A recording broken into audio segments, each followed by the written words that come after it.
iniciaremos agora o painel 5, com o tema Técnicas Analíticas para Atendimento à Legislação Vigente e Demandas Futuras. E como moderador deste painel, eu convido ao palco o senhor José Aparecido Soares, especialista em análises instrumentais e consultor técnico e organizacional. Bem-vindo, José, já apresentando. José possui mestrado stricto sensu em administração, gestão da inovação pelo Centro Universitário FEI. Tem MBA executivo em administração pelo IBMEC Business School e graduação em engenharia química pela Escola Superior de Química Oswaldo Cruz. Tem também graduação de técnico em eletrônica pela Escola Técnica Estadual Professor Guaraci Silveira, e há mais de 3 décadas de atuação nos segmentos de química, ciências da vida, farmacêutico e diagnósticos. Tem atuação também nas áreas de cromatografia, espectrometria de massas, ICP, MS, RMN e diagnósticos por PCR-RT. E também implantação e operação de empresas multinacionais na América Latina nas áreas de instrumentos científicos e diagnósticos. Mais uma vez, bem-vindo. E para apresentar a primeira palestra com o tema Espectroscopia no infravermelho próximo, NIRS, conceitos e aplicações, eu convido ao palco a senhora Mariana Dias, pesquisadora da Bush.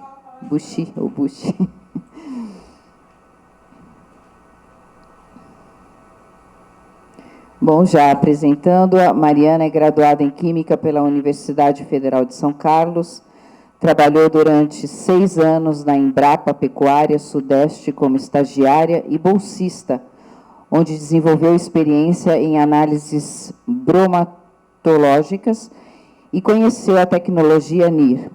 Hoje trabalha na Bush Brasil há 8 anos e está como gerente de suporte técnico no âmbito nacional e também é responsável técnica para a linha de NIR da América Latina. Bem-vinda, Mariana, a apresentação é sua. É isso mesmo?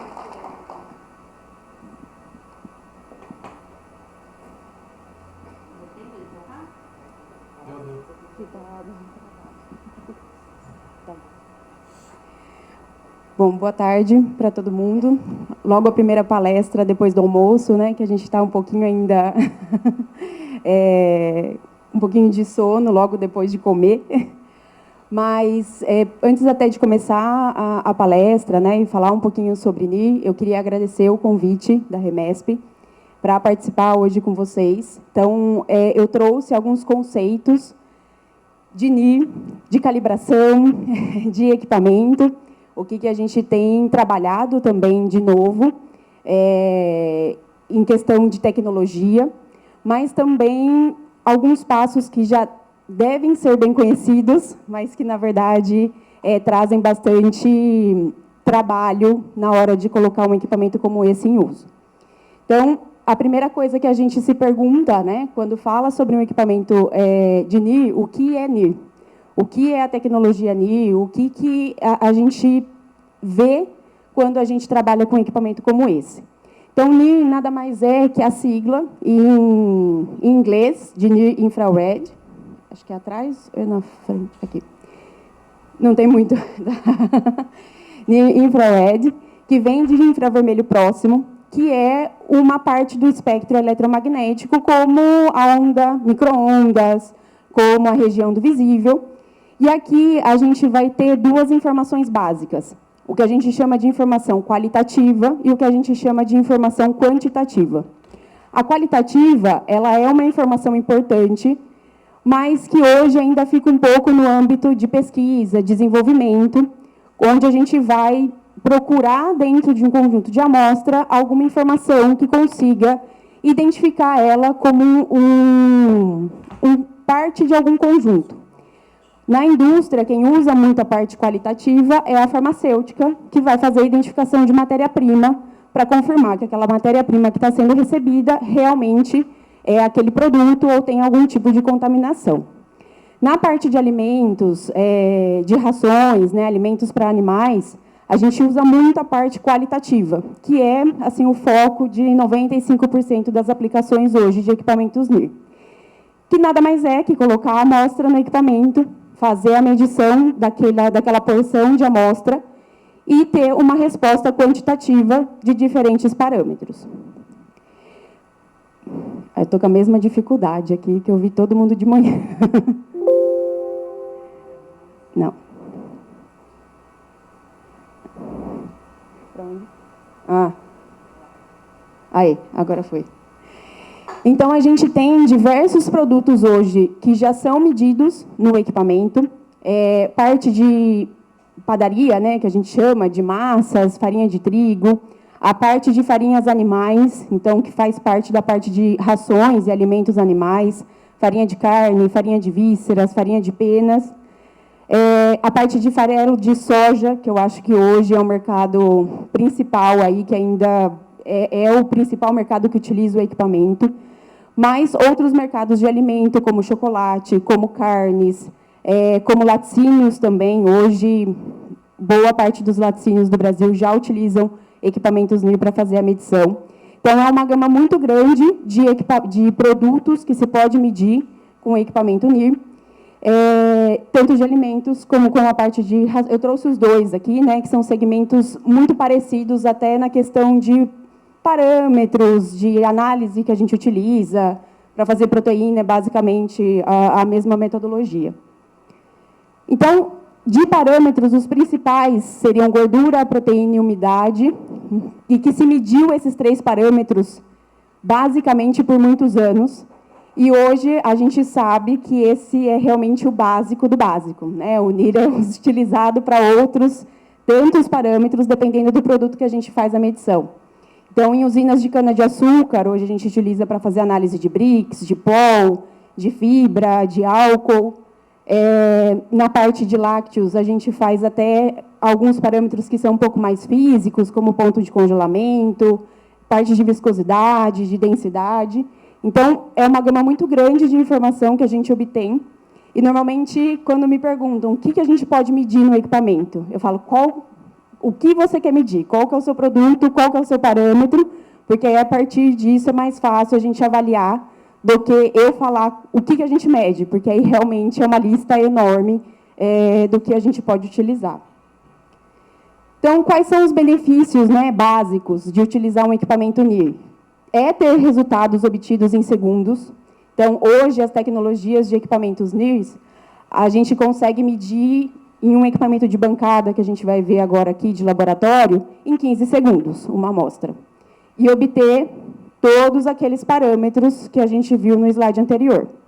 Um equipamento de linha de processo, que vai instalado diretamente no processo, vai medir uma amostra a cada 2 segundos. A cada 3 segundos eu tenho um resultado distinto. Então, as medições são muito rápidas e a gente obtém esses resultados também simultaneamente. A preparação da amostra é simples. Então, para quem faz análise, por exemplo, por Kildon de proteína, sabe o quanto demora para fazer uma análise como essa. Então, eu tenho que pesar, eu tenho que digerir, eu tenho que titular, eu tenho que destilar, eu tenho que titular. Então, vai aí 3, 4 horas de um técnico no laboratório fazendo 6, 10 amostras.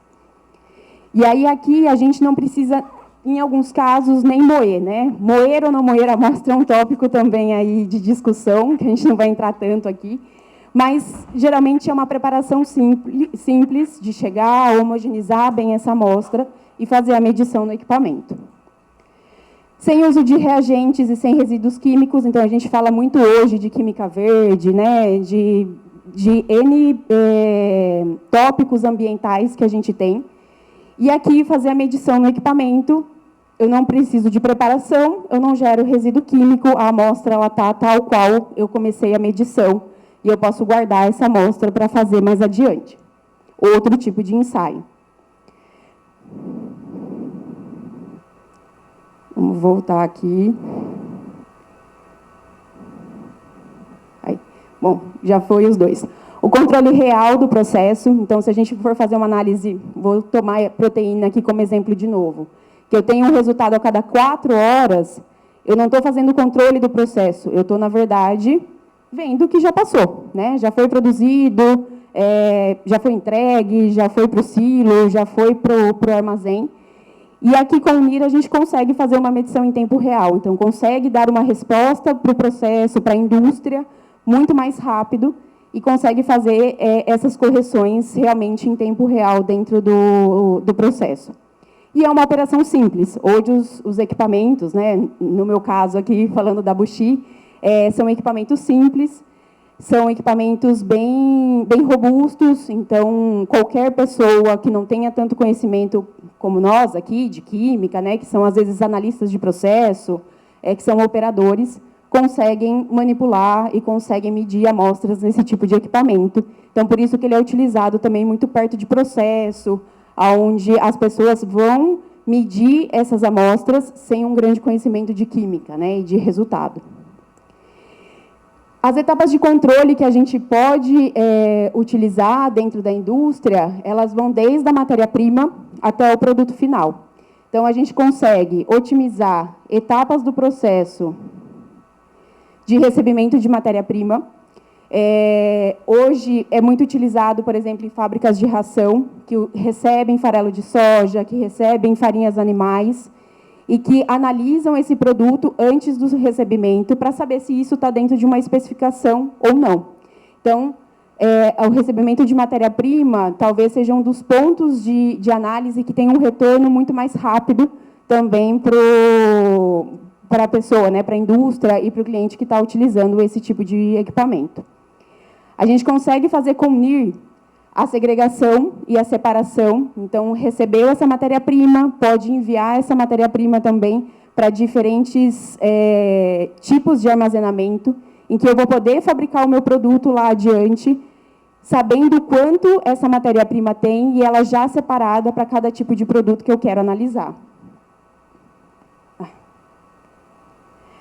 Enfim, eu não vou nem voltar aqui. Controle de processo, então, etapas do processo que podem ser controladas utilizando o equipamento, e também a parte de produto final, que é verificar se o produto final, se o meu alimento, se o meu hambúrguer, se a minha bolacha, ela está dentro de uma especificação que eu preciso. Então, são todas as etapas do processo que a gente pode utilizar um tipo de tecnologia como esse.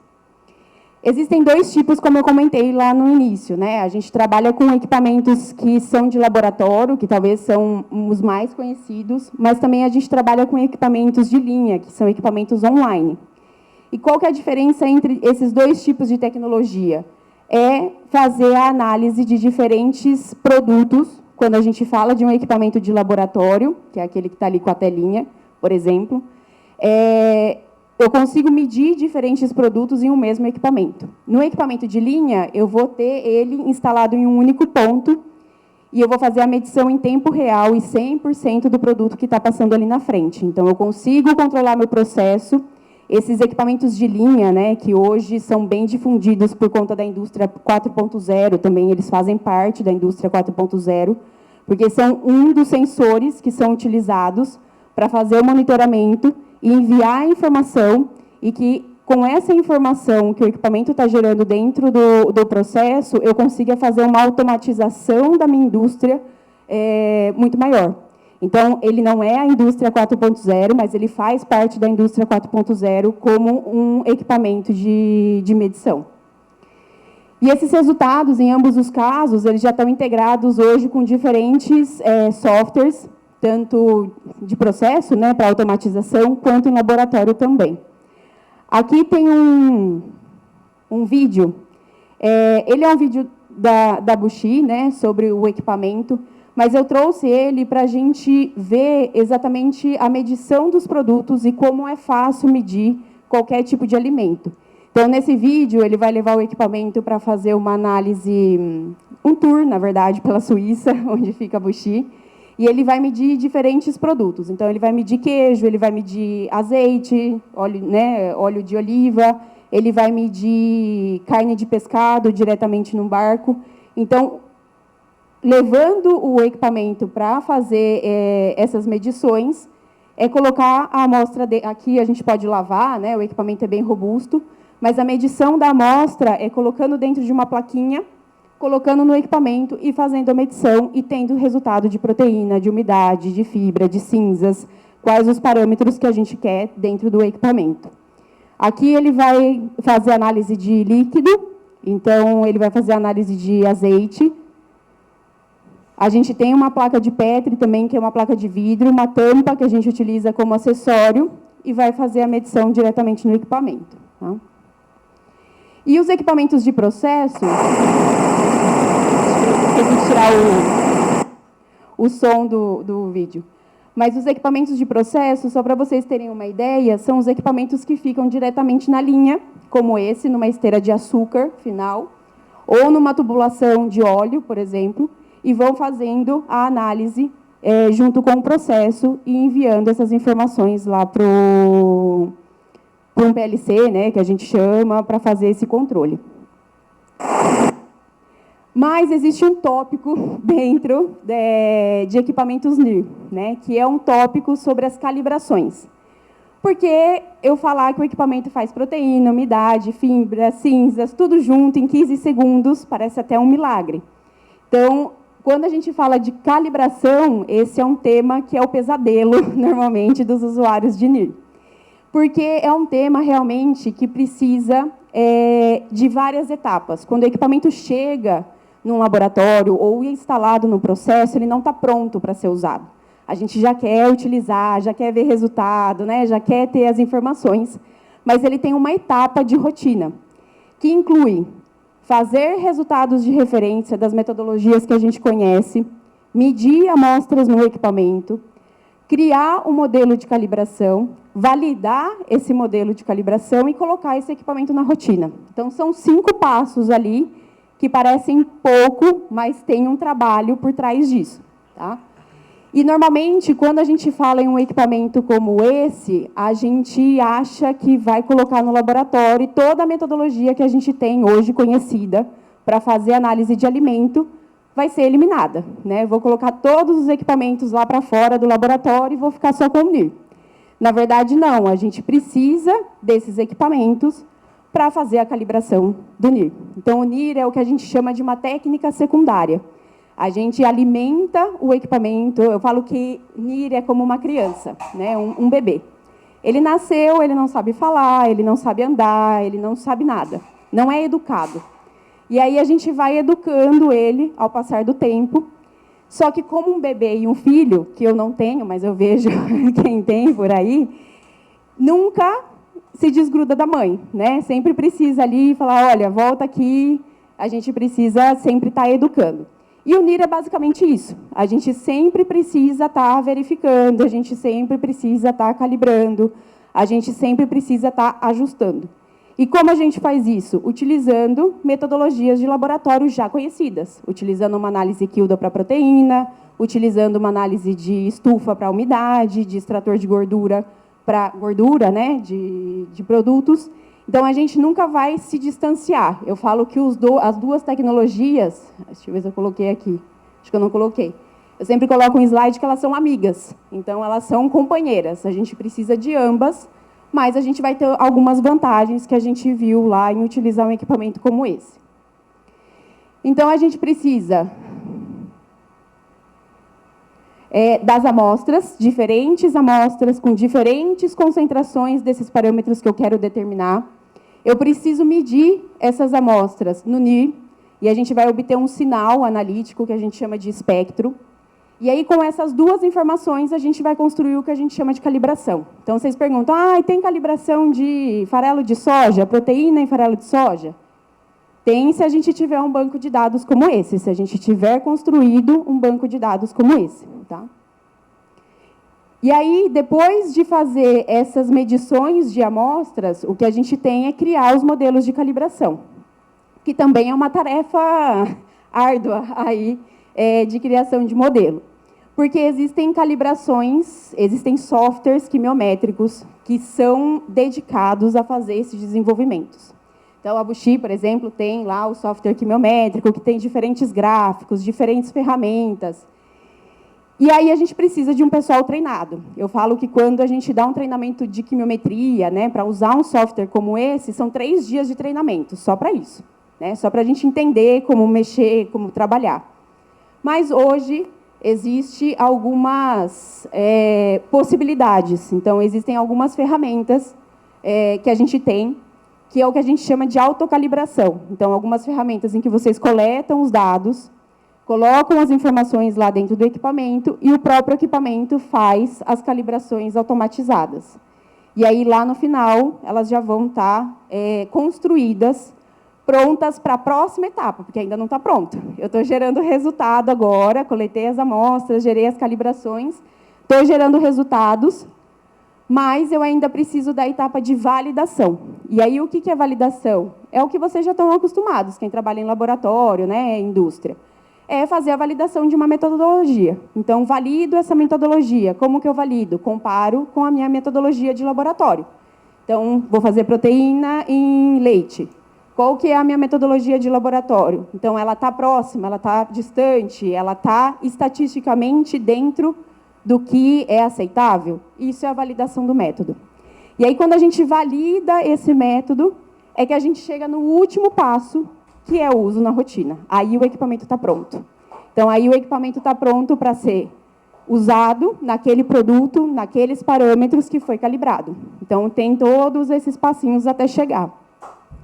Ainda quando eu chego lá no uso na rotina, eu ainda não deixei de usar as outras metodologias, porque existe um gráfico que a gente sempre coloca, eu sempre coloco nas apresentações, que é as expectativas de implementação. Então, quando eu coloco um equipamento em uso, eu tenho que fazer 100% das minhas análises na metodologia primária, lá do laboratório, conhecida, e no NIR.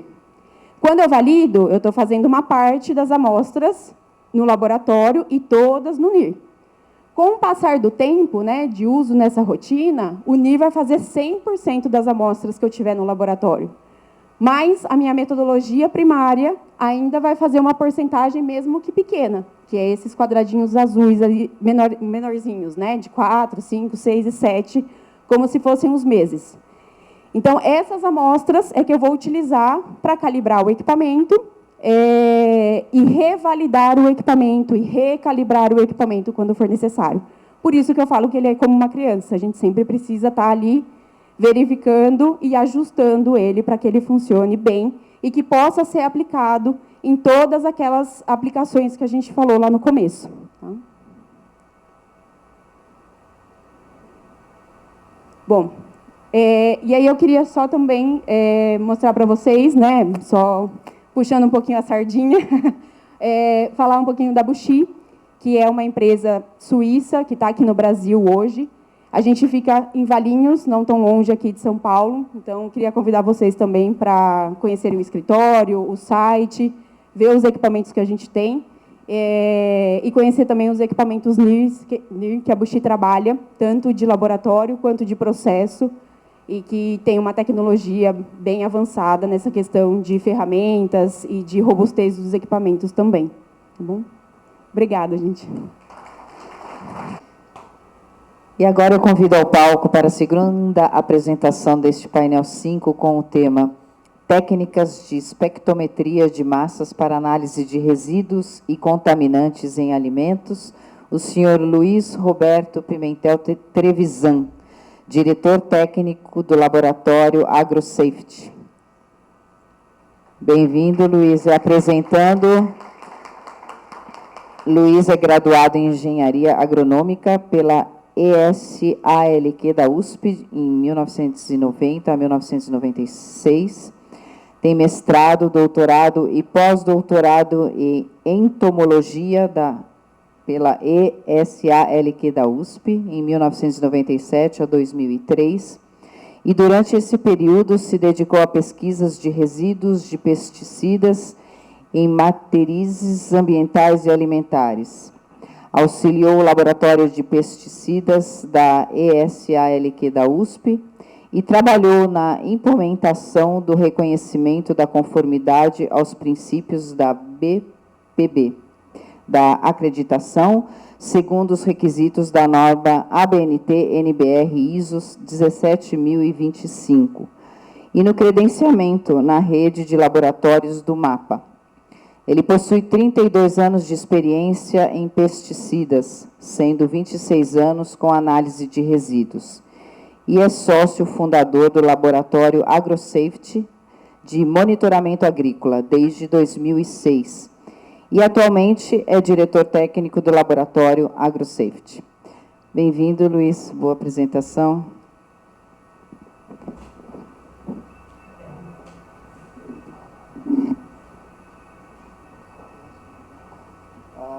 Esse bendito aqui. Ele é sensível, vai devagar. Como é que é? Aperta aqui no meio? Não, não. Importante para trás. Tá. Não, só conta para lá. Conta para lá.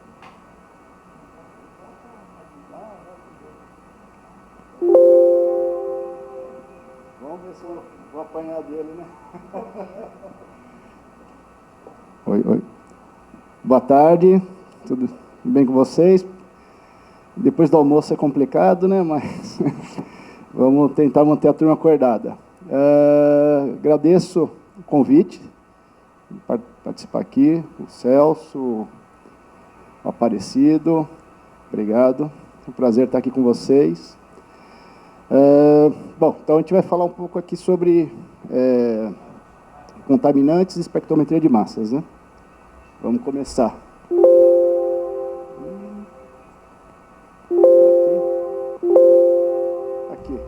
Aqui. Então, bom, hoje, espectrometria de massas, a gente hoje é uma técnica bem utilizada para contaminantes em alimentos. Então, coloquei alguns aqui que podem ser detectados aí pelo espectrometria de massas.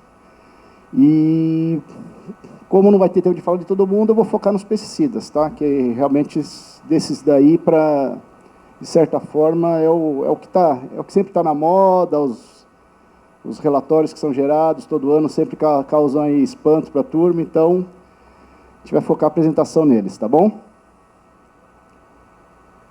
Bom, eu começo com a definição de resíduo, né? O resíduo de agrotóxico é uma substância, uma mistura de substâncias remanescente ou existente em alimento ou no meio ambiente, decorrente do uso ou da presença de agrotóxicos e afins, inclusive quaisquer derivados específicos, tais como produtos de conversão, de degradação, metabólitos, produtos de aeração e impurezas, consideradas tóxicas e ambientalmente importantes. E junto, eu sempre gosto de colocar essa definição do Paracelsus, né, que todas as substâncias são venenos, não existe uma que não seja veneno. A dose certa diferencia um veneno de um remédio. Então, na verdade, isso daí, o que acontece? Primeiro que eu não gosto de usar o termo agrotóxico, eu evito, eu prefiro usar pesticidas. Inclusive, a nova lei que está circulando, porque vai aposentar a antiga lei dos agrotóxicos, já traz essa terminologia pesticidas. Então, esse termo aí, que eu acho horrível, vai cair. Mesmo porque, igual eu coloquei aqui, em Portugal eles usam fitofarmacêuticos. Então, você pega um composto igual a datametrina, que é considerado agrotóxico, ela também é usada como shampoo para controle de piolho, ou seja, é um medicamento que é usado em humanos. Então, é esquisito a gente chamar de agrotóxico. Eu gosto de realmente, eu evito, só no último caso que eu uso, mas eu prefiro usar pesticidas. Então, aqui eu acabei não atualizando, mas, na verdade, estava desatualizado, na verdade, o ano ali é 2050 e a população é 2,7 bilhões de habitantes, tá? Então, na verdade, nossa meta é realmente produzir alimento, segurança alimentar, né? Todo mundo ter disponibilidade de alimento, e está cada vez realmente mais difícil, porque as áreas agricultáveis estão diminuindo e a população aumenta, e uma vez aumentando, invade, as cidades crescem e acabam também utilizando aquelas áreas que antigamente eram agricultáveis para virar cidade, ou seja, A gente está tendo uma diminuição de terra, aumentando a população, a gente tem que produzir mais. Então, nesse ponto de vista, o que acontece? Qual que é a função dos pesticidas aqui? O pesticida ele não vai aumentar a produtividade, ele não é uma ferramenta de aumento de produtividade. Na verdade, ele vai diminuir as perdas que podem ocorrer no campo, principalmente a ataque de praga, de insetos. A gente tem os inseticidas que a gente usa, os fungos, que são os fungicidas, e as plantas daninhas, que são os herbicidas. Então, a gente tem aí estimativas aí de se a gente não aplicasse, fizesse coisa nenhuma, nenhum controle algum, 42% da produção se perderia em função desses agentes externos.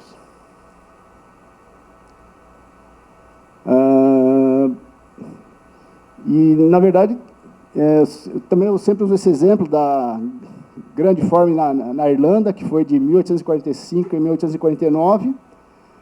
Nessa época,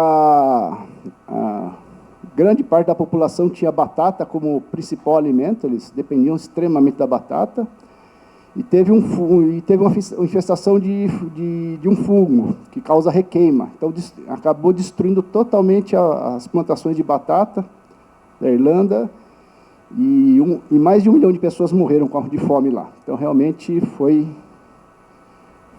difícil, e realmente nessa época não tinha nenhum, digamos assim, nenhum pesticida sintético ainda em uso. Eram todos naturais e realmente eles não tinham nada o que fazer. Realmente ver a doença devastando a cultura. Depois tem esse... umas historinhas que eu gosto de contar, tá, gente? O DDT foi o primeiro inseticida realmente usado, o primeiro pesticida usado em larga escala. Na verdade, ele tinha sido sintetizado já em 1870, alguma coisa, mas a eficiência dele como inseticida só foi descoberta em 1939, por Paul Miller. E ele foi muito usado na Segunda Guerra Mundial para controle dos vetores de tifo e malária. Então, ele salvou milhões de vidas ali na Europa, realmente que estava crítica a situação. E em 1948, ele foi agraciado com o Prêmio Nobel de Medicina pela descoberta do DDT como inseticida. Só que, infelizmente, ele trouxe, para a época, ele foi um grande achado, mas depois se descobriu-se que tinha vários efeitos colaterais. Então, em 1962, foi publicado esse livro, Primavera Silenciosa, que tratava esses problemas, principalmente ambientais, vários problemas ambientais. Isso daí culminou aí na década de 70, vários países desenvolvidos proibiram o uso, e em 1985, o Brasil, só em 85, o Brasil proibiu o uso para utilização aqui no país. Aqui é só para ilustrar para vocês aqui aquela questão que eu falei das perdas. Então, na verdade, o que acontece é que, realmente, o problema... aproveitar esse slide para falar da problemática. Na verdade, os pesticidas, eles não são a única forma de controle de pragas que a gente tem no campo.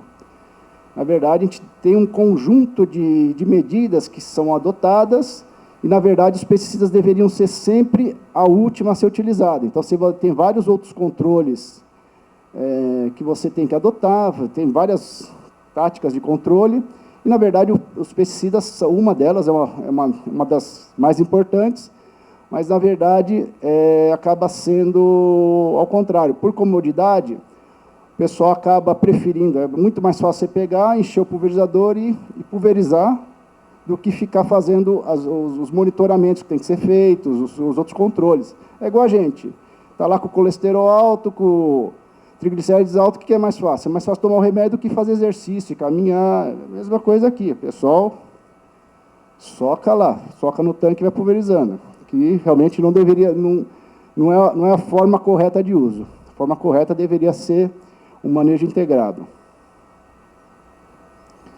E realmente essa utilização indiscriminada acaba realmente causando problemas aí com o meio ambiente, né? Você tem contaminação de água, solo, lençol freático, e também acaba causando a contaminação dos alimentos que são produzidos.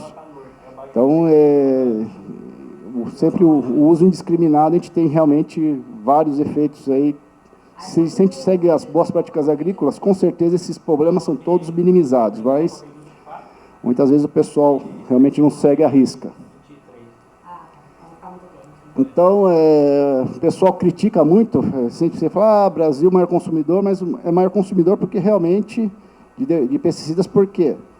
Realmente, as nossas condições aqui, nós somos um grande produtor, tem locais aí que a gente tem 2 produções no ano, a gente produz aí soja, milho no mesmo ano, clima subtropical, tropical, ou seja, aqui as pragas, elas têm condições de se desenvolver o ano inteiro, diferente, por exemplo, do país temperado. No país temperado você tem aquele inverno rigoroso, e aquele inverno rigoroso, primeiro que ele vai quebrar o ciclo da praga. Então, muitas das pragas ali vão ser realmente eliminadas, e grande parte da população vai ser eliminada pelo inverno. E lá eles têm geralmente uma produção só por ano. Então, ali é muito mais fácil eles realmente pregarem a redução do uso do que aqui no Brasil. Lógico, a gente tem que trabalhar para isso, mas realmente é um pouco mais complicado do que o pessoal realmente, às vezes, fica falando, né? Aqui, só para ilustrar a questão do resíduo, né? Esse é um programa do programa PARA da Anvisa, 2017-2018, relatório. Então, aqui a gente tem aqui que... e cortou ali. Mas, se eu não me engano, acho que é 23% das amostras, 23% das amostras foram não conformes. Então, a não conformidade, a gente tem 2, no caso, quando uma amostra é não conforme em relação aos resíduos, a gente tem dois fatores. Ou o limite máximo de resíduo, ele está acima do que está estabelecido por lei, ou o produto aplicado não tinha registro para cultura. Por exemplo, tem um produto que tem registro para tomate, mas não tem para pimentão. Geralmente, cultura de tomate e pimentão está sempre bem próximo, lá dele o pessoal pega e usa no pimentão, então está sendo um uso incorreto. Por quê? Porque aquele produto não era para ter sido usado no pimentão. E se a gente olhar, geralmente, desses 23% de não conformidades, 17% dessas não conformidades são decorrentes desse uso, digamos assim, indevido. Então, um produto que não era para ser utilizado naquela cultura. Geralmente, isso daí ocorre com culturas são culturas menores, que não têm interesse das grandes companhias produtoras de pesticidas de registrarem. Se bem que hoje em dia, com o programa das culturas de suporte fitossanitário insuficientes, ele tem melhorado bastante. Então, tem facilitado o registro para essas culturas menores, e realmente a tendência é que esse número de utilizações indevidas caia bastante. E também os outros 6%, que são referentes ao LMR, que excede, muitas vezes o que acontece? O pessoal acaba analisando os dados obtidos, o dado que você gera no relatório. Só que o pessoal se esquece que tem um fator importante, que é a incerteza. Então, por exemplo, só para dar um exemplo, na Europa, eles consideram, para pesticidas, 50% de incerteza. Então, se o LMR é 1, e aquele produto, a análise deu 1,5, eles não consideram que o produtor, ou seja, que aquele produto está fora de especificação, porque ele está dentro do intervalo da incerteza. Então, é uma coisa que, por exemplo, no programa PAR, eu acho que não é levado em consideração. Então, é um outro fator que realmente, pelo tanto de análise que eu faço, muitas vezes você vê que passa um pouquinho só do LMR, então realmente pode ser um outro fator que que realmente a gente tem analisando coisas aí que estejam dentro dessa incerteza, que é um componente importantíssimo na tomada de decisão, principalmente quando excede LMR. Aqui só um outro cuidado que a gente tem que ter, que é produtos de exportação. Então, só para dar alguns exemplos aqui,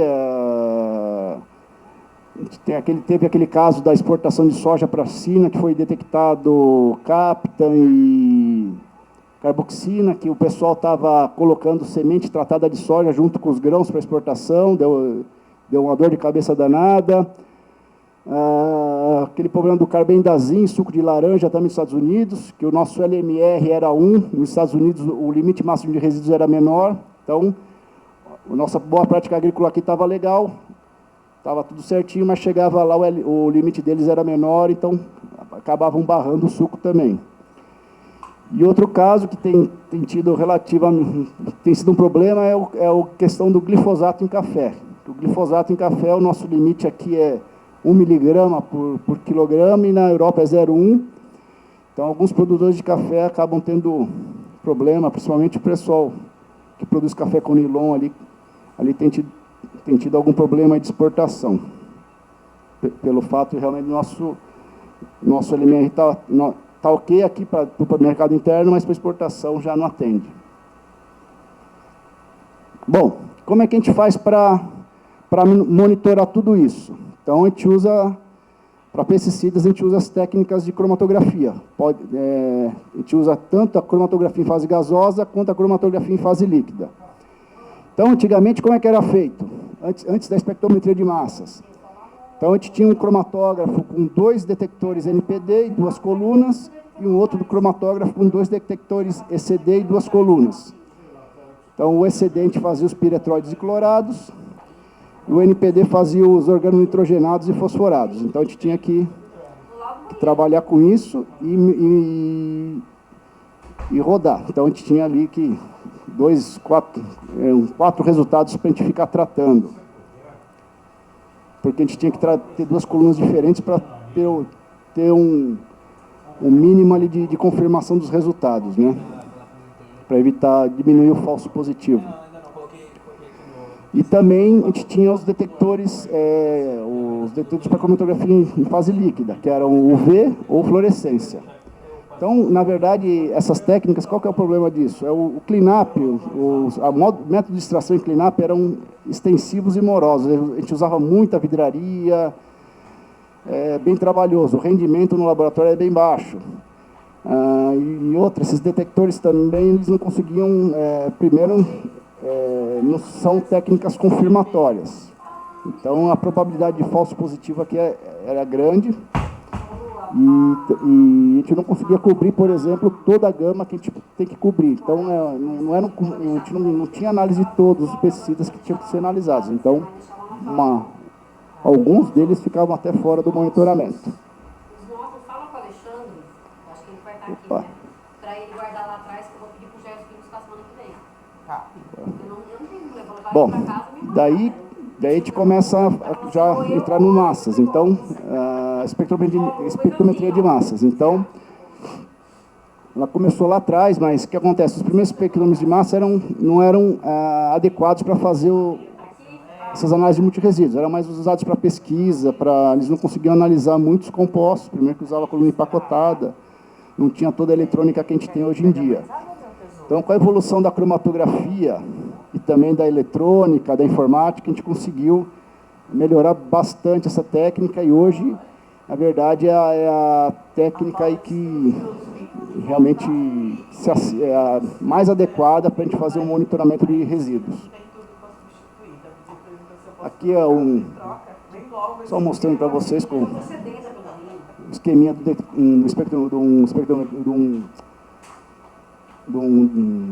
um sistema de espectrometria de massas.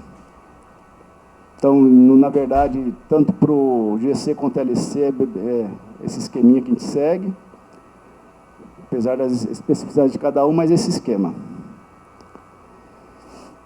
Então, na verdade, a vantagem do massas é que você pode ter dois compostos aí de mesma massa molecular, E, na verdade, quando você faz as quebras, você consegue elucidar as estruturas deles e consegue identificar quem quer um, quem quer outro. Então, a gente tem uma forma de entender o que tem ali. Diferente de detectores específicos, como, por exemplo, o ECD, que ele só vai dar o sinal quando você tem algum halogênio, um cloro, por exemplo. Então, mas você não sabe, por exemplo, que estrutura é aquela, qual é a estrutura da molécula que você está analisando.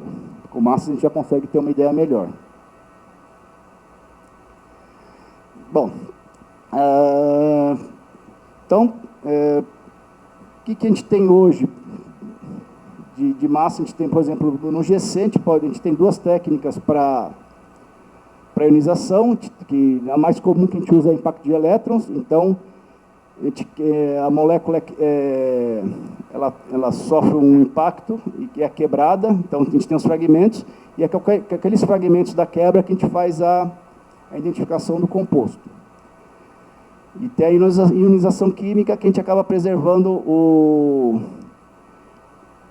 a massa molecular do composto. Então, na verdade, a ionização química é utilizada um pouco mais para pesquisa e para algumas aplicações bem específicas.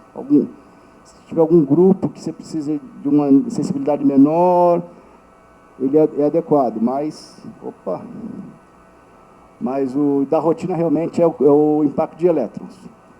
Aqui são as fontes para cromatografia em fase líquida. Então, a gente tem aqui o SI, a PPI e a PCI.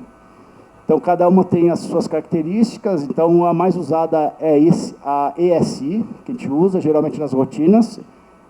É a que a gente mais usa, que são para compostos mais polares e de massa molecular um pouco maior.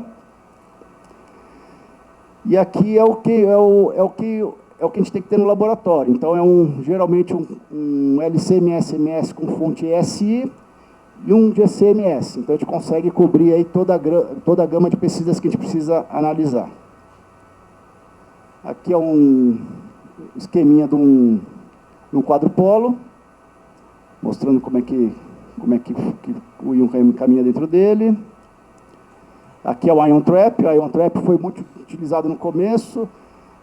Logo depois, em multiresíduos, foi o primeiro, acho que foi o GCMS Ion Trap, foi o mais importante depois daqueles aqueles convencionais. Realmente, ele substituía o ECD e o NPD, então foi bastante utilizado. Ele tinha vantagem, por exemplo, de conseguir ver o espectro inteiro. Quando os quadrupolos antigos, a gente só tinha que fazer o monitoramento dos íons, a gente não conseguia ver o espectro todo. Aqui é mostrando como é que funciona um MS-MS. Então, tem os 3 estágios aqui do MS-MS.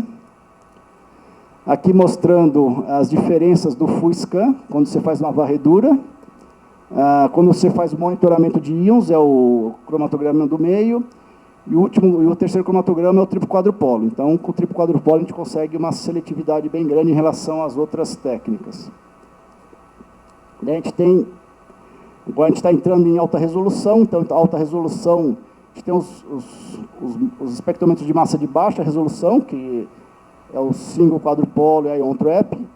E a gente tem os de alta resolução. A gente tem o TOF, o Orbitrap e o setor magnético. O setor magnético ele tem uma aplicação bem específica. Ele é muito usado para dioxinas e furanos. Hoje é o padrão para dioxinas e furanos. Mas para pesquisas ele não tem uma grande aplicação, não. Aqui só para mostrar para vocês a resolução, o que ajuda. Então, a gente trabalhando com a resolução, a gente consegue realmente aumentar bastante a seletividade da nossa análise. A gente está aqui pega aqui compostos aqui com a mesma massa de 250.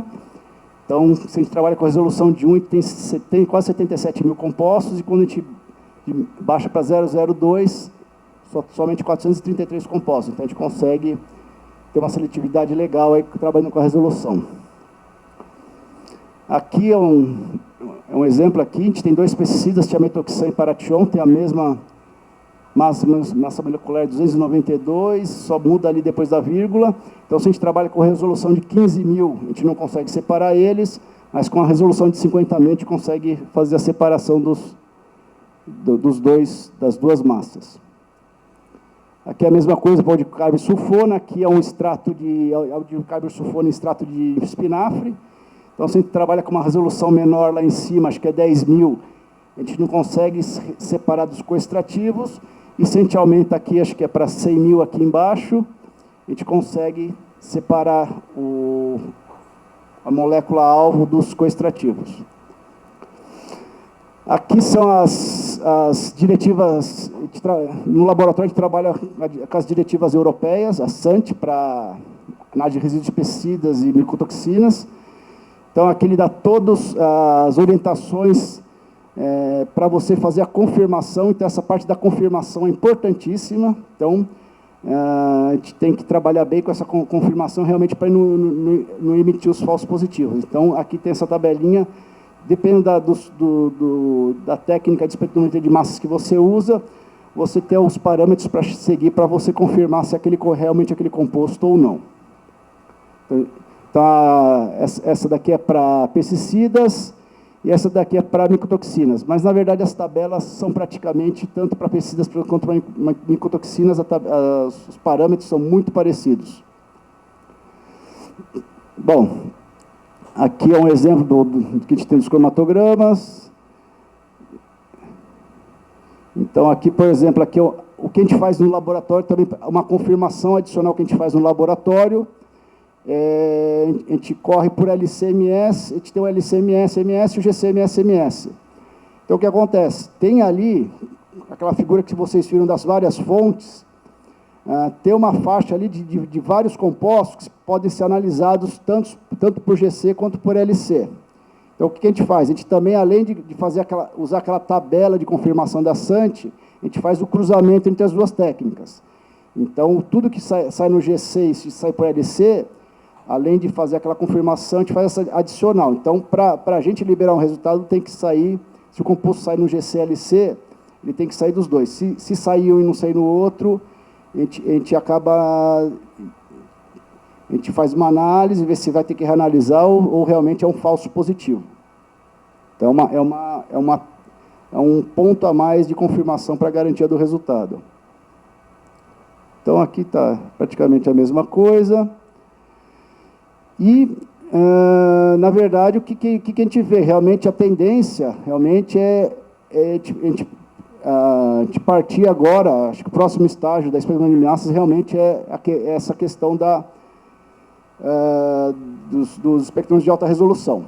Então, principalmente o TOF e o Orbitrap, para análise de pesticidas e de resíduos de pesticidas, porque primeiro que é mais fácil a utilização, você não precisa ficar, que o MSMS, você precisa montar as tabelinhas com a transição, energia, tempo de retorno e os compostos que você quer correr. Então, você faz uma tabela e os triplos quadrupolos, por exemplo, só vão correr o que você colocar naquela tabelinha ali.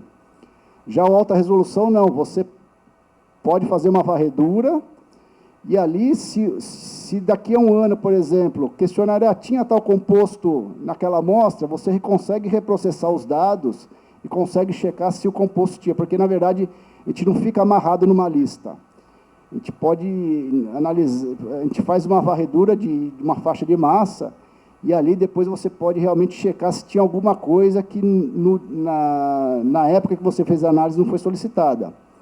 Então, você pode também fazer os screenings, não target. Então, você pode fazer uma corrida e, por exemplo, aqui uma corrida de pesticidas. Poxa, mas tinha micotoxina. Dependendo se aquela extração de pesticida que você fez, ela também for eficaz para determinada micotoxina, você pode checar se tinha micotoxina ali. Então, você pode fazer esses screenings também, que a gente chama de compostos não alvo. Então, bom, acho que é isso.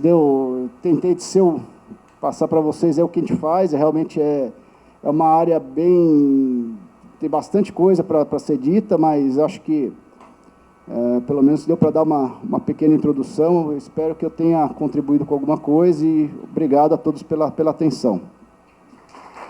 Muito obrigada, Luiz, pela apresentação. E para a terceira e última apresentação deste painel com o subtema Como atender à Instrução Normativa 160/22 para a determinação de AS, CD, PB, CR, CU, HG e SN em alimentos usando ICP, OES e ICP-MS. Eu convido ao palco o senhor Rodolfo Lorenzato, Application Science Atomic Spectrometry da Agilent do Brasil. Bem-vindo, Rodolfo, e apresentando. Rodolfo é graduado em Química, com atribuições tecnológicas pela UFRJ em 2009, possui mestrado profissional em processos químicos e bioquímicos pela USP em 2020. Trabalha com técnicas de espectrometria atômica há 15 anos e atualmente é cientista de aplicações em espectrometria atômica na empresa Agilent Technologies Brasil.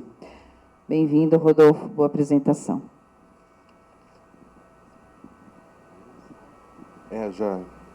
Os colegas já testaram bem para mim, já. Obrigado. Deixa eu só ver aqui. Bom, pessoal, boa tarde. Terceira palestra. Agradeço os colegas por me entregarem aí agora o horário.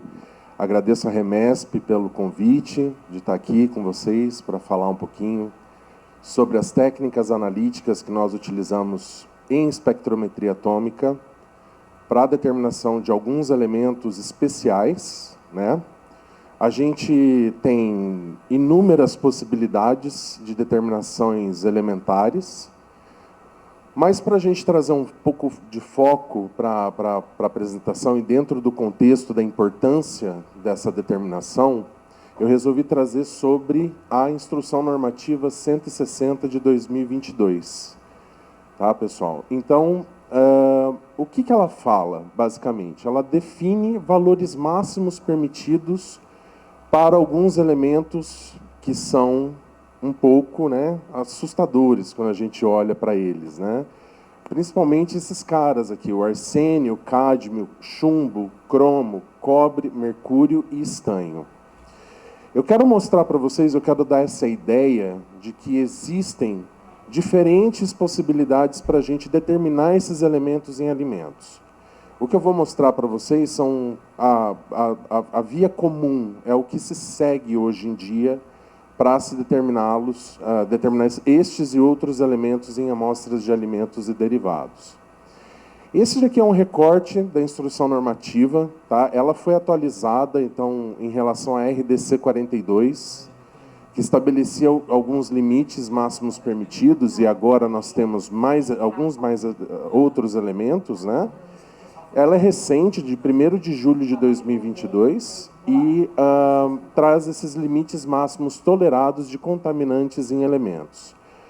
Notem que a palavra contaminante em elemento, ela tem diferente significado quando alguém de inorgânica fala ou alguém de orgânica fala, né? Então, o Luiz falou um pouco sobre os pesticidas, que são contaminantes em amostras de alimentos. Para mim, na minha área de espectrometria atômica, chumbo é um contaminante.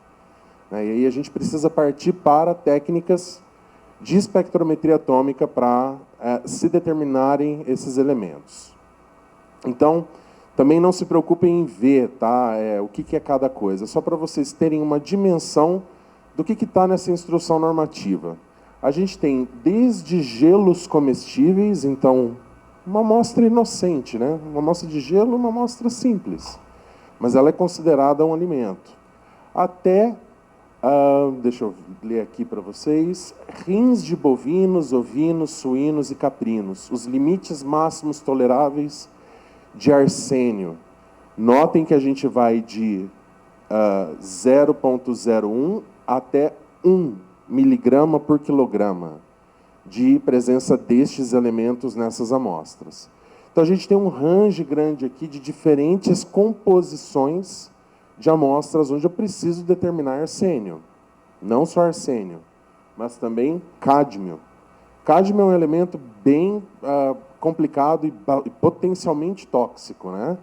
Tanto é que os limites dele, para a maioria dos tipos de alimentos, são menores do que, sei lá, 0,4, 0,5 miligramas por quilograma. Então, a gente tem que jogar luz nesse tema, né? Onde que estão os principais desafios? Quais são as amostras mais desafiadoras aqui? Será que trabalhar com a determinação de cádmio em fórmula pediátrica para nutrição enteral é tão difícil quanto trabalhar com mel? Eu vou chegar nessa parte, mas eu só quero trazer isso para vocês. Diferente da parte de cromatografia ou outras técnicas, né, na parte de espectrometria atômica, a gente tem uma coisa que é a digestão da amostra, o preparo da amostra onde a gente decompõe a amostra.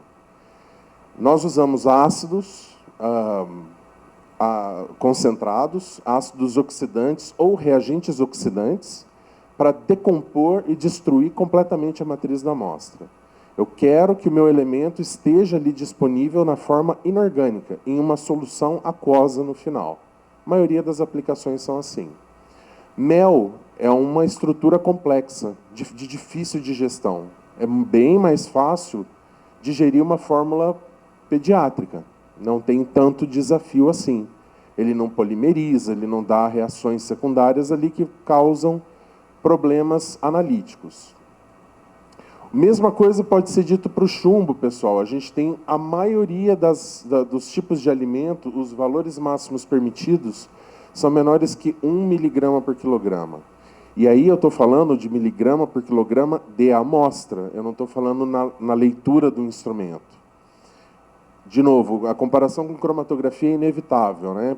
A experiência das pessoas é bem grande na parte de cromatografia, e aí a gente tem um processo normalmente de extração na cromatografia. A gente faz um procedimento de extração. Em alguns casos, a gente não tem um fator de diluição muito grande na amostra. Às vezes, a gente até concentra a amostra. Aqui, a gente sempre dilui a amostra. A gente sempre tem a questão de pegar uma massa, 0,5 gramas, 0,5, 500 miligramas, para 10 ml, para 20 ml. Então, a gente já tem um fator de diluição inicial, mais aquele que eu tenho que fazer para fazer a análise, ou para adequar à realidade do instrumento.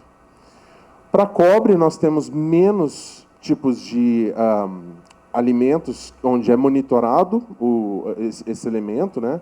Mas o limite máximo tolerável já é bem maior, considerado com os outros, né, comparando com os outros elementos potencialmente tóxicos. E aí nós entramos nas exceções, né? O cromo, ele tem só em 3 tipos de alimentos, em balas similares e à base de gelatina e colágenos, e pós para preparo de sobremesa de gelatina. O estanho, que tem limites razoavelmente altos, são monitorados em bebidas ou alimentos enlatados. Então, é de se esperar que haja alguma migração de estanho vindo desses recipientes onde são armazenados esses alimentos. E mercúrio tem bastante presença, assim, o monitoramento em frutos do mar, pescados e frutos do mar. Por que isso? É muito comum da gente encontrar mercúrio em peixes predadores ou peixes, exceto aqueles que são predadores, porque eles são bioacumuladores, né? Se você tem um lançamento de mercúrio num rio ou numa baía, alguma coisa do tipo, o que vai acontecer? Esse mercúrio vai aos poucos se acumulando na biota até chegar nos peixes predatórios e a gente consome, ou nos peixes sem ser predatórios, e a gente come esses alimentos. E a gente se contamina.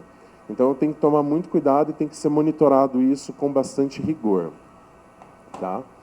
Qual que é o desafio, então, pessoal? A gente já bateu esse papo inicial, né, do maior desafio ali dos limites, mas a gente tem 7 elementos de propriedades diferentes, tá? De sensibilidades diferentes, de comportamentos diferentes em técnicas analíticas diferentes.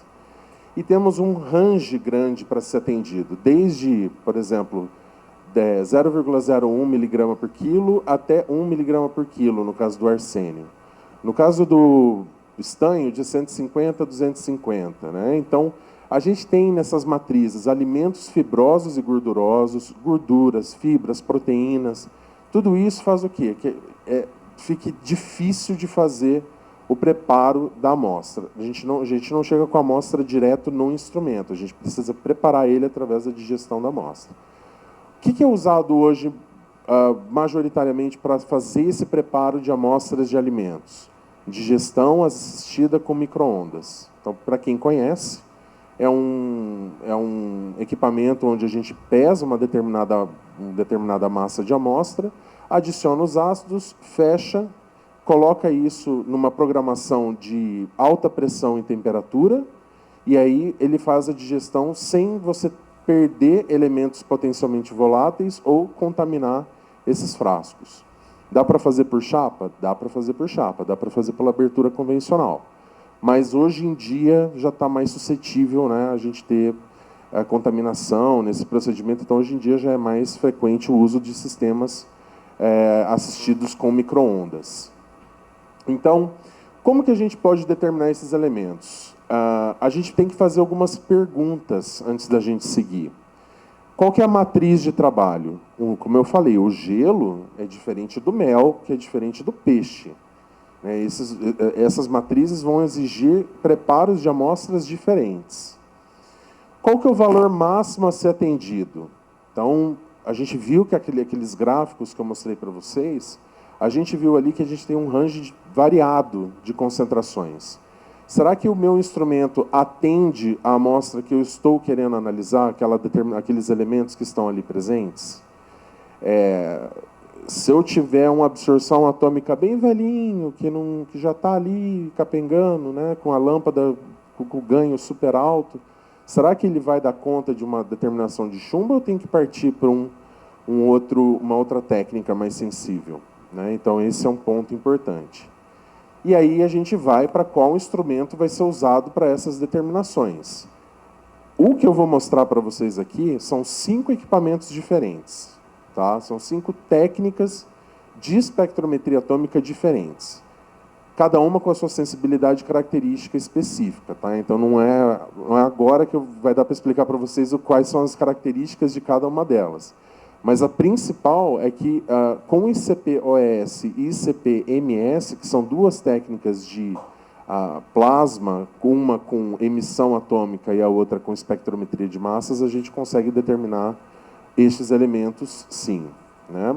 E aí eu vou usar 3 exemplos para mostrar para vocês como que a gente faz essa investigação inicial, de onde a gente parte. Com uma amostra super simples, o gelo comestível, uma de média complexidade, o sal para o consumo humano, e a outra de alta complexidade, que é o fígado bovino. Por que alta complexidade? Porque isso daqui, além de ter gordura, fibra, proteína, ela tem massa. Eu tenho que trabalhar com a massa seca para poder atingir bons parâmetros de desempenho. Eu posso até fazer o preparo com ela úmida, só que eu não vou ter uma homogeneização muito bem feita dela. Então, eu preciso liofilizar essa amostra e, então, trabalhar com ela. O ideal é esse. Né? A gente sabe que na rotina, no dia a dia, às vezes não é possível. Mas, vamos lá. Ó, eu levei a primeira já. Eu estava demorando para acontecer, né? Mas aconteceu. Sobre o gelo comestível. Né? Então, os limites reportados na instrução normativa estão em miligrama por quilograma. Só que aí, o que acontece quando o gelo derrete? Vira o quê? Água. Então, a minha amostra é água, miligrama por litro. Miligrama quilograma vai ser praticamente a mesma coisa que miligrama por litro. Então, a gente espera, né, torce para que o gelo comestível não tenha material particulado, que ele seja ideal para consumo mesmo. E aí, a gente só precisa acidificar a solução e partir para a leitura nos instrumentos. Tá? Então, é muito comum a gente usar um ácido nítrico, um clorídrico, ou alguma coisa do tipo, para acidificar o meio para fazer a leitura. E aí são esses os limites requeridos. Qual que é a técnica de espectrometria atômica que a gente escolhe? A gente tem, pessoal, 5 tipos de equipamentos diferentes. A absorção atômica com chama e forno. Então, acho que a maioria de vocês já conhece ou ouviu falar dessas técnicas. Uma é extremamente rápida e pouco sensível, a outra é muito lenta e muito sensível. Então, juntas, elas acabam oferecendo alguma produtividade para o laboratório e sensibilidade. O MPAS é um instrumento que trabalha com plasma de nitrogênio induzido por micro-ondas. Então, qual é a maior fonte disponível que a gente tem aqui de nitrogênio? O ar atmosférico. A gente usa o ar atmosférico para separar o nitrogênio do oxigênio e usar só o nitrogênio para alimentar esse equipamento. Então, ele literalmente funciona rodando com ar comprimido. Eu não preciso usar argônio. Já para o ICP ótico 5800, 5900, né, a gente tem o gás argônio, mas ele tem uma vantagem que é alta tolerância a sólidos totais dissolvidos. Então, essas amostras, quando eu vou digerir e preparar, eu preciso me preocupar não só com a concentração que eu vou ter ali na solução.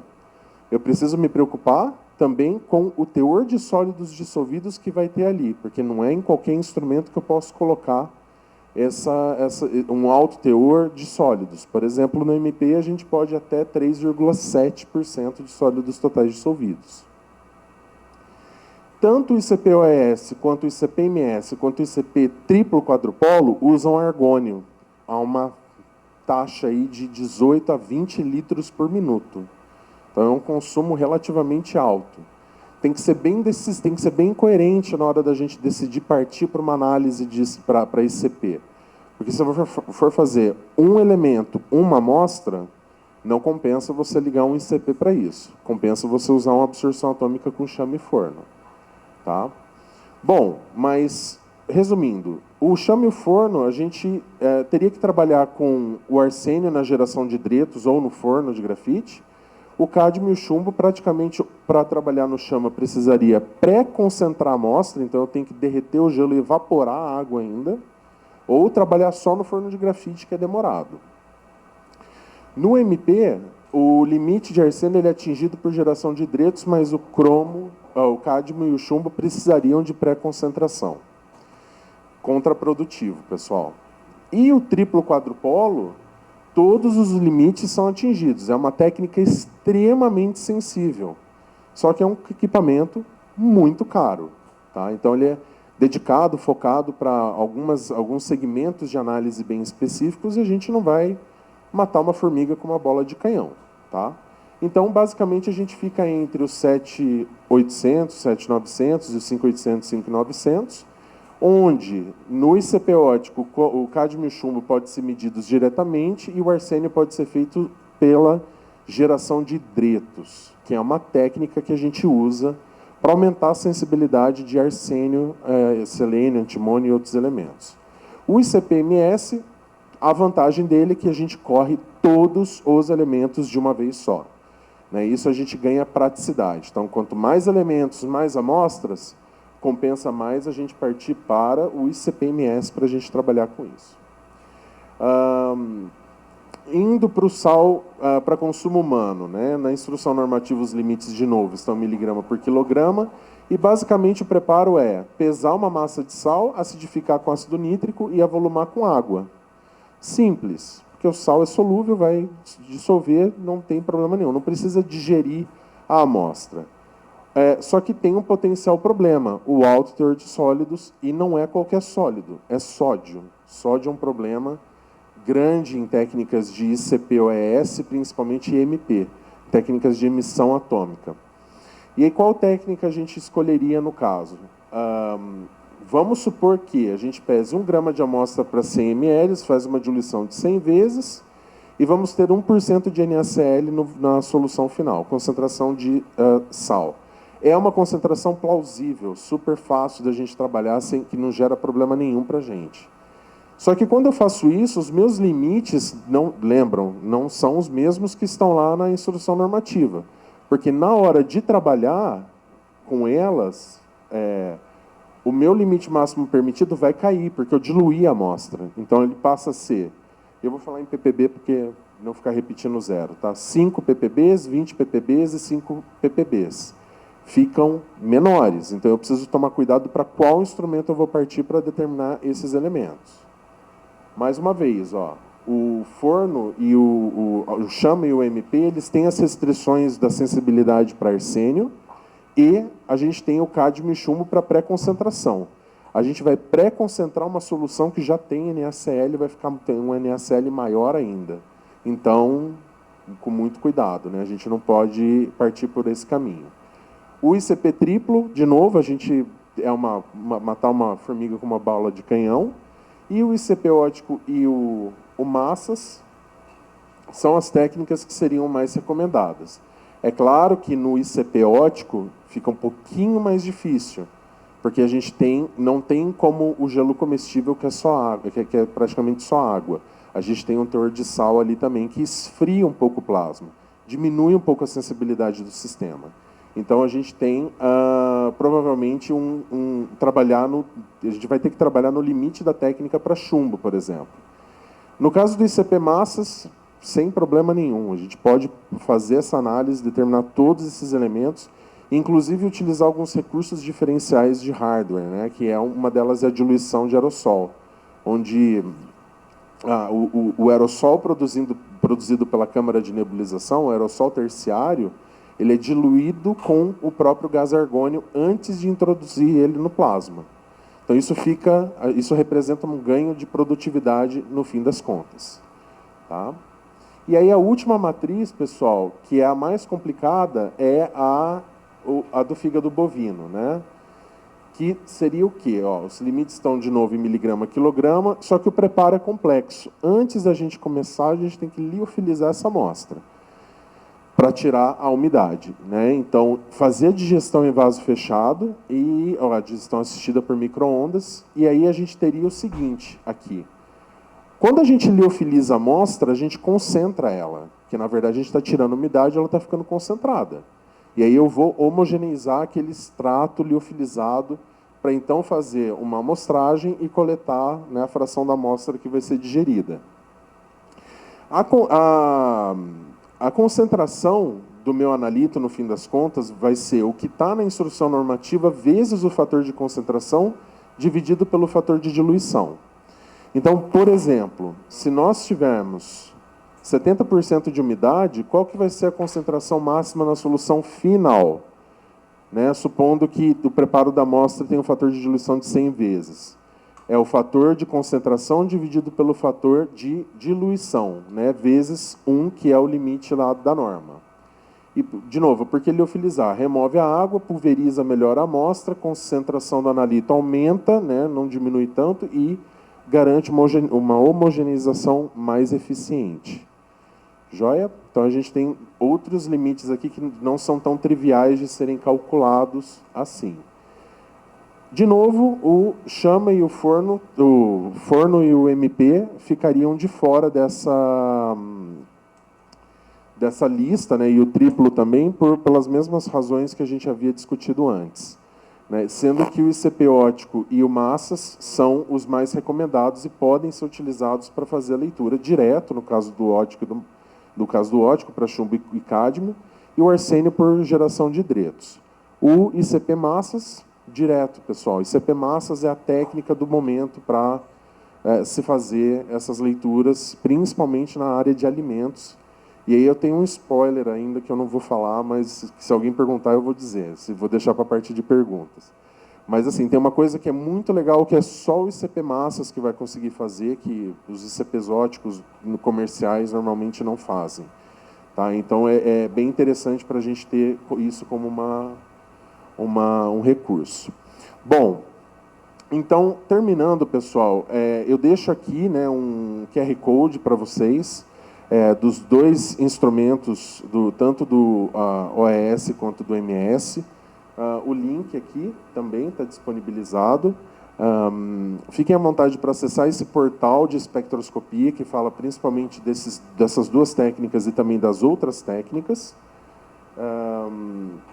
Eu estou à disposição para a gente bater papo, quem quiser tirar dúvidas também sobre a apresentação ou sobre as técnicas de espectrometria atômica dentro do âmbito de alimentos ou outras áreas. Eu gostaria de agradecer a atenção de vocês. Muito obrigado pela atenção. Então, vamos lá. Então, eu passo a palavra ao moderador do painel, o senhor José Aparecido, para iniciar o debate, as considerações e abrir para as perguntas. Vamos lá? Muito obrigado e quero agradecer a todos os palestrantes pela maneira simples como colocaram temas complexos, né? Bom, o que nós procuramos nesse painel foi basicamente compartilhar com vocês 3 módulos, né? Um módulo muito bem apresentado pela Mariana, nossa jovem cientista, de como você consegue ter aplicações práticas que não requeram muito preparo da amostra e te deem respostas rápidas, né? Porque essa é uma tendência e é uma necessidade. E a técnica de infravermelho próximo, ela tem nos proporcionado isso. Eu sei que você não entrou nos detalhes das bibliotecas, das extrapolações, mas é assunto para continuar com a Mariana e com a Buxi. Depois, com o Luiz, a gente viu a questão das normatizações, a questão dos pesticidas, não vou falar dos agrotóxicos, a partir de agora não falo mais, em relação a atender às legislações, às necessidades atuais, mas também de ter instrumentos e tecnologias que permitam estarmos prontos para os desafios futuros, porque não para, tudo é muito dinâmico. E a gente já viu aí que a espectrometria de massas, tanto pela apresentação do Rodolfo quanto do Luiz, nos proporciona essa perspectiva, esta ferramenta poderosíssima, né? E depois, com o Rodolfo, a gente teve aqui uma verdadeira aula de como se endereçar as questões ambientais. E todos eles foram muito claros num ponto crítico, que é a amostra, né? Dependendo de como eu coleto a amostra, como eu trabalho a amostra, é o resultado que eu vou ter. Então, tem que começar bem da origem. Foi muito bem colocado pelo Luiz. Há amostras que você tem que pré-concentrar, outras diluir. E aqui, na apresentação do Rodolfo, ficou claro a digestão, né? Em vários casos. Então, eu acho que, para esse painel, o nosso objetivo é compartilhar com vocês o estado da arte, já utilizado nos dias de hoje, mas também deixar a porta aberta para aquilo que virá, né? Para a gente estar preparados para as demandas futuras, não de daqui 5 anos, já, é o mês que vem, é a semana que vem, né? E prometo, Celso, que no próximo aí a gente deve abrir um espaço para microbiologia e para outras técnicas também, né? Teor de umidade e outras que eu não vou... Mas acredito que, do ponto de vista da proposta do Metro Alimentos, estes são os 3 módulos, né, que nos dão condição de discutir com vocês, interagir com vocês, para que a gente possa estar preparados e enfrentar os desafios analíticos, né? E os desafios de mercado, e não olhando apenas para o mercado nacional, mas olhando aquilo que o mercado internacional, quem compra do Brasil, exige que a gente possa atender. Então, com isso, acredito que a gente possa abrir para vocês começarem a sessão de perguntas, né? E para os nossos jovens e brilhantes cientistas aqui. Boa tarde. Meu nome é Ingrid. Eu gostaria de fazer uma pergunta para o Dr. Luiz e depois para o senhor José Aparecido. Aqui. Referente ao que o senhor falou do pesticidas, né, no agrotóxico, o senhor se referenciou à questão de território, né, que tem diminuído o território porque tem crescido as cidades e isso tem diminuído. E se referenciou também na questão da plantação da batata, né, acho que na Holanda, né, isso? Irlanda, que se não tivesse, de repente não teria o alimento. Uma visão ignorante minha, tá? Me corrige, por favor. Eu vou muito para Minas. Então, para Minas, você começa a andar e tem um mundo de terra. E você fala, nossa, quanta terra sem fazer nada, sem produzir, visto grosseiramente, né? Eu queria saber, assim, no controle da pesticida, não teria como fazer um controle maior? E essas terras que a gente vê, né, que para a gente parece que não está sendo feito nada, não teria como ter mais incentivo de levar as pessoas, né, tirar da cidade, fazer como diz de vez, o regresso, né? De vez a gente progredir, a gente regredir, que no meu caso, a minha visão seria de a gente estar progredindo, para que seja ocupada mais áreas, mais, e no controle dos inseticidas, né, dos pesticidas, em Bragança, eu moro em Bragança hoje, há um tempo atrás, antes da pandemia, tinha uma loja que vendia e que ela fazia assim, tirava sua nota, só te venderia novamente se você entregasse os vidros, os frascos vazios. Eu não sei se essa prática acontece em todo lugar, mas lá era assim. Então, você, para comprar novamente, teria que devolver os frascos, senão você não levaria outro. Não existe um controle disso e um incentivo para que essas pessoas voltem para cuidar da terra? E para o senhor José, do que o senhor falou da prática da ESG, né? O senhor até se referenciou aos pequenos produtores também. Se referindo a Bragança, nós temos muitos pequenos produtores, só que a gente não tem incentivo nenhum do governo. Então, assim, tinha a DAP, que dava para a gente um financiamento de 15 mil. Mas você teria que provar, né, até o dia que você nasceu, o horário para conseguir esses 15 mil. E tem muito pequeno produtor que foi desistindo. Nessa prática hoje, melhorou para ajudar o pequeno produtor?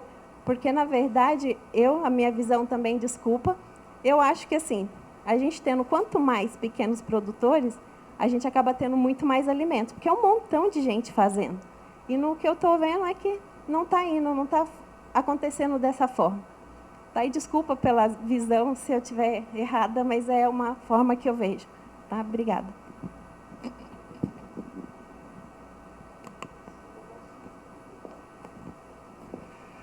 Bom, vamos lá.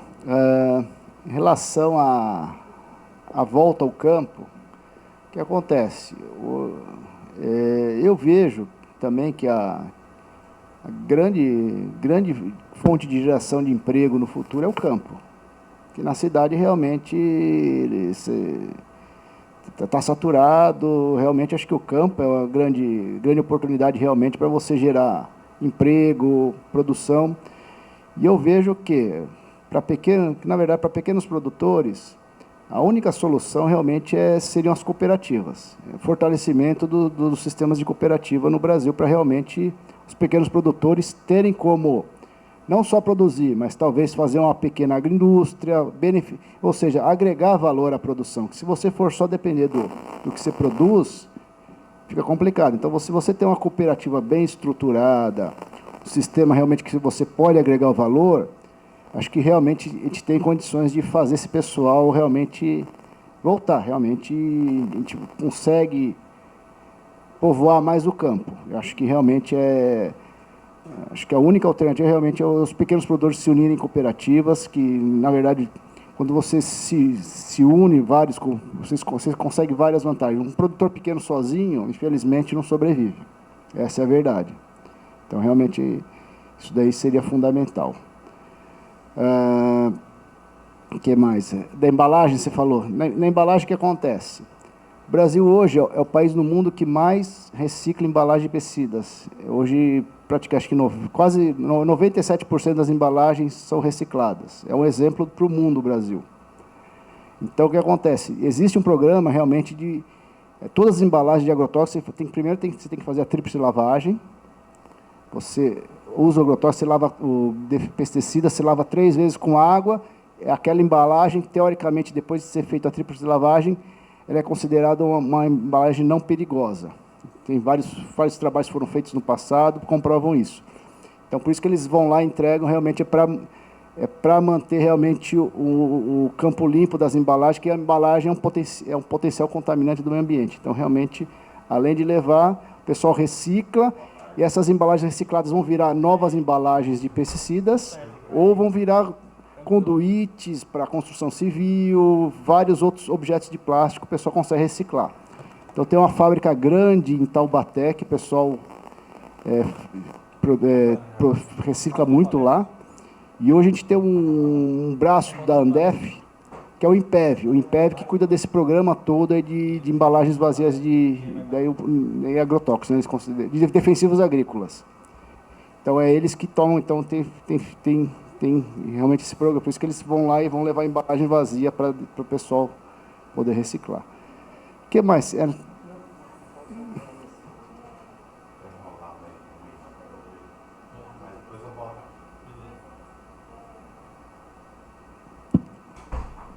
Pedia de volta para vender novamente o agrotóxico, que é para ter o controle de não ter o excesso, como o senhor falou. De vez em lá eu fazer o exercício na academia, eu vou e tomo um remédio. Então, porque eu quero adiantar o processo. Então, em Bragança, houve isso, né, antes da pandemia, era uma parte que eu fui pequena produtora, e aí teve essa parte de que, assim, você só pode comprar, eu não usei na minha propriedade, mas como a gente fazia parte de um grupo, né, eu era parte dos orgânicos e tinha dos convencionais. Então, o convencional, para ele comprar novamente, ele teria que devolver. Porque para ter o controle dele não usar em excesso. Mas, na verdade, esse controle, quem tem, só o engenheiro agrônomo pode emitir o receituário agronômico e o agricultor só pode comprar com o receituário agronômico. E quem deveria fiscalizar isso é o CRQ. Então, teoricamente, o CRQ deveria estar fiscalizando se realmente todo o produto que está sendo vendido tem o receituário agronômico. Porque se não tiver, você não pode vender seu receituário. Então, não sei, provavelmente essa revenda devia ter um agrônomo lá, o pessoal devolvia, ele fazia um receituário. Porque na época, como a gente se uniu, então teve um controle para que ninguém usasse em excesso. Né? Então, assim, você vai comprar um vidro na sua propriedade, né? Ela precisa de um vidro mensal. Então, você só vai comprar um outro vidro depois que você devolver esse vidro. Então, né, o recipiente. Então, eu queria saber dentro disso, do que você falou, até para ter um cuidado maior com a alimentação, porque tem pessoas que realmente ela vai lá e compra e ela coloca mais e mais e mais para ter um resultado. É como o frango, um exemplo. Eu acompanhei uma granja, demorava 65 dias. Hoje ele está saindo com 41. Não, aí o ano passado estava saindo com 41. Fiquei sabendo esse ano que ele está saindo com 26 dias. E, então, quer dizer, alguma coisa mudou aí no processo, né? Ele precisava de muito mais tempo, agora está menos.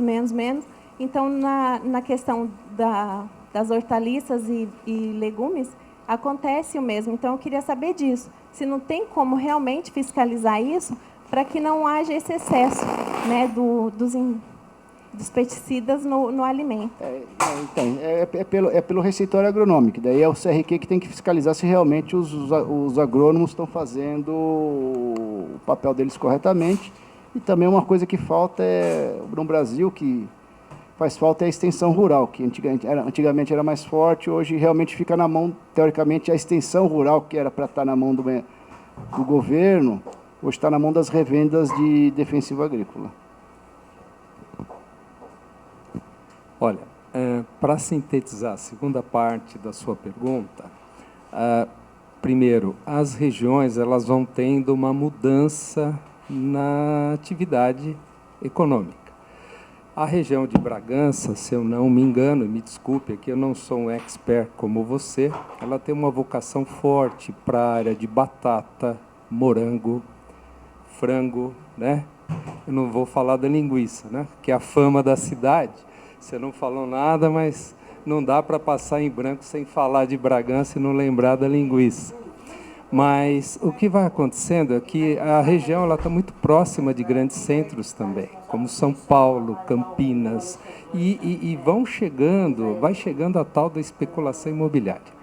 Vai acabar a agricultura lá? Não vai, mas certamente, como o Luiz colocou, os produtores têm que se reunir, têm que se organizar, e ao invés de trabalhar volume, economia de escala, tem que trabalhar nichos, tem que trabalhar por produtos diferenciados. Por exemplo, morangos livre de pesticidas, para não dizer agrotóxicos. Então, e é isso que vai dar o selo, que vai dar o diferencial e que vai, de novo, trazer a gente para a discussão da sustentabilidade. Porque se, por um lado, você tem a questão da especulação imobiliária, o pessoal, inclusive, implantando indústrias, centros logísticos, né? E a cidade mudando, e isso aumenta o custo da terra. Também você tem lá condomínios, a chegada de condomínios, onde você tem um público diferenciado. Então, é uma questão de equilibrar a atividade, a produção, aquele público no entorno e as comunidades locais. Tá? E sobre a questão de extensão, acredito que o Luiz já cobriu. Né? Depois, se você quiser, a gente continua no café, avançando um pouquinho mais. Tá? De soja orgânica em Bragança. Eu achei muito legal. Só como observação. É aquela história, né? Aquela antiga do posto de gasolina, que não é o maior, tem que ser o melhor. Então, você tem que, para sobreviver, se utilizar de mecanismos, tecnologias, para poder posicionar o seu produto, recuperar seus custos e continuar avançando. Obrigado. Muito obrigada. Mais alguma pergunta?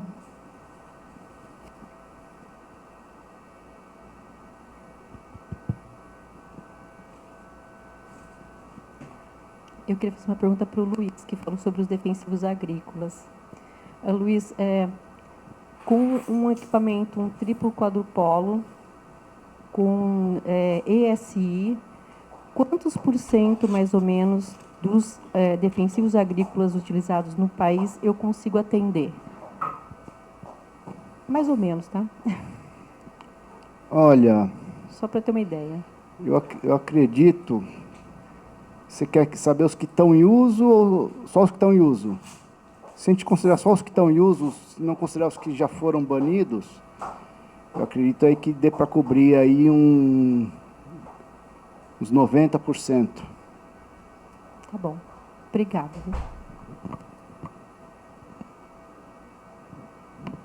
Aqui. Oi. Pois é. Eu queria perguntar para o Rodolfo a questão do ICP, como é a questão dos interferentes, né? Nessa corrida que vai vários metais ao mesmo tempo, né? Geralmente a absorção, forno, a gente precisa usar outros reagentes como césio, lantânio, para você não ler sódio como potássio ou cálcio como, né, interferente.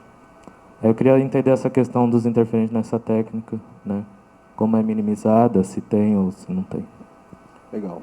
Qual que é o seu nome, desculpa? É Fábio. Fábio. Excelente pergunta, Fábio. No ICP-OES, e tanto no ICP-OES quanto no ICP-MS, como a gente tem uma fonte extremamente quente de temperatura, né, um plasma que chega nos seus 9, 10 mil Kelvin de temperatura, as interferências que ocorrem em absorção atômica ou em forno de grafite, ou até mesmo no plasma com nitrogênio, elas são menos pronunciadas, né? Então, ou inexistentes. Mas ocorrem outros tipos de interferência, né? Então, um que pode ser citado, por exemplo, se a gente tiver alto teor de metais alcalinos e alcalinos terrosos, que é muito comum nós termos uma situação como essa em alimentos, muito sódio, muito potássio, cálcio, magnésio, é um efeito que chama-se efeito álcali, na verdade, né? Onde a gente tem um elevado teor de metais que se ionizam com facilidade e deslocam o equilíbrio átomo-íon. Então, se eu tenho muito elétron, com íon eu desloco a formação de átomo. E no ICP-OES eu tenho as linhas que são atômicas e linhas iônicas. E aí eu posso ter uma disparidade entre estas linhas se eu tiver uma situação como essa. Como que eu corrijo isso? Usando da mesma forma que lá na absorção, um supressor de ionização. Um cloreto de césio, ou um cloreto de estrôncio, se ele não for um analito. Isso em situações mais críticas, né? Em CP massas, a gente sofre fenômenos parecidos, né? Porque a gente já não está olhando para a transição eletrônica propriamente dita, ali do fenômeno de excitação e retorno com emissão de luz, a gente está olhando o elemento ionizado. Mas num ambiente onde eu tenho mais íons, menos átomos, né, também isso pode ser afetado pela presença de um teor alto de um metal facilmente ionizável, um elemento facilmente ionizável. O ICP massas é muito mais frequente de nós utilizarmos padrão interno, né? Então, toda análise ela é feita com adição de padrão interno e correção por massa próxima ou por potencial de ionização próximo. Então, são alguns recursos que nós temos operacionais para a gente garantir a qualidade do resultado sem comprometer ali as figuras de desempenho do método. Mas são basicamente essas. E tem que se preocupar no óptico com as interferências espectrais, aqueles que, né, tem emissão, coemissão de alguns comprimentos de onda nos analitos de interesse. Majoritário. Ferro é muito problemático e muito presente. Então, imagina uma amostra de fígado, por exemplo, vai ter muito ferro e interfere criticamente no cádmio. Aí você tem recursos de software para eliminar a contribuição da linha do ferro no cádmio. Um exemplo só, mas você tem outras possibilidades também. Tá bom? Bom, posso fazer uma última pergunta rápida para a Mariana? Tem mais um? Desculpa. Não, eu queria só fazer uma colocação. O agronegócio no Brasil cresce. Nós, queiramos ou não, somos o celeiro do mundo. As cooperativas, como bem colocou o Luiz, é o caminho. E se vê crescente a implantação regional. Cada região tem muitas cooperativas. E o caminho é esse. Agora, eu queria aproveitar a experiência tanto da menina ali do NIR, né, que são 3 técnicas maravilhosas de infravermelho, cromatografia, quer seja líquida, de alta pressão ou gasosa, e a experiência em espectrometria de absorção, etc. Vocês 3 que estão nessa área, aonde que uma cooperativa poderia se servir de serviços, porque são técnicas caras, tá certo ou não? Onde poderia realmente uma Bragança controlar o nível de pesticida no morango, lá em Santa Catarina, uma outra cooperativa poder estar controlando um outro parâmetro. Vocês 3 têm alguma dica que pudesse ficar registrado nesse evento? De centros, é um Tecpar lá em Curitiba, eu vi que tem uma pessoa presente aqui, né? Onde é que estão esses centros que poderiam estar prestando serviço às cooperativas para garantir a produção, não só para o mercado interno, mas para a exportação? Bom, primeiro, quando você está no esquema de cooperativa, você não vai ter só a sua amostra para enviar. Você vai ter várias amostras. Primeiro que você já dilui custo. Se ligar no laboratório e falar, quero fazer uma amostra, o preço é X. Se você falar, tenho 20 amostras para enviar, vai ser X menos alguns % ali. Então, realmente, você já tem ganho de escala no custo. Segundo, por exemplo, a AgroSafety, a gente trabalha com o pessoal do Rio Grande do Sul. Se eu não me engano, lá, parte dos custos é o Senai que banca. É produção também de pequenos produtores. Então, realmente tem, na verdade, a gente tem hoje laboratórios, tem uma estrutura boa de laboratórios no Brasil. Eu acho que os particulares estão sempre aí, a gente tem todos com 17, vários com 17,025. Então, realmente, essa união e essa orientação, você consegue chegar num laboratório, realmente, não precisa ser um Tecpar, não precisa ser um mapa, nada. Eu acho que os laboratórios particulares estão aí, acho que estão no mercado realmente para fazer esse trabalho e realmente dar todo também o suporte para o pessoal que precisa.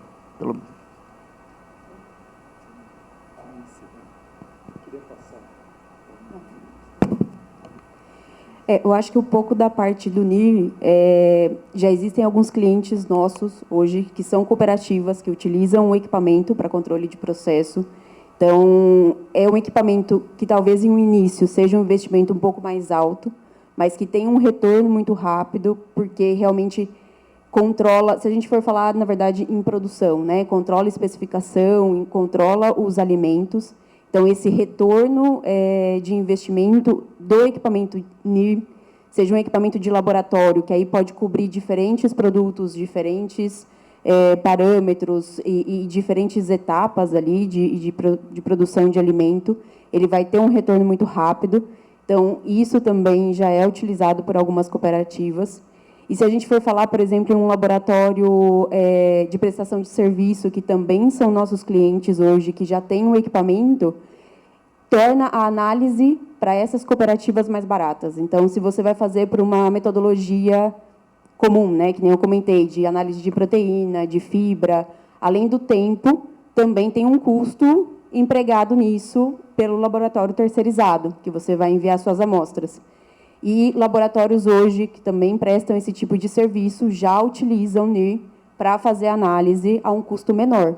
Então, você consegue enviar mais amostras para esses parâmetros e ter um valor menos significativo ali de custo nessas análises. Então, tanto diretamente nas cooperativas, quanto nos laboratórios externos de prestação de serviço, o equipamento hoje já é utilizado porque diminui. A gente fez até um estudo, eu não me lembro, Aline, que diminuía, acho que quantas vezes a gente fez da Embrapa? 20 vezes. A análise, o custo de análise de uma amostra para fazer, por exemplo, uma análise dos 5 principais parâmetros. Então, nesse ponto, o NIR acaba sendo um equipamento que diminui esse custo e que traz uma análise rápida e consegue, na verdade, né, trazer mais informação para a cooperativa, que normalmente, às vezes, faz uma análise, né, depende do cliente, vai fazer poucas análises ali por mês, consegue também aumentar essas análises para ter uma maior resposta também. Então, vamos encerrar o painel. Obrigada a todos pelas apresentações, participação.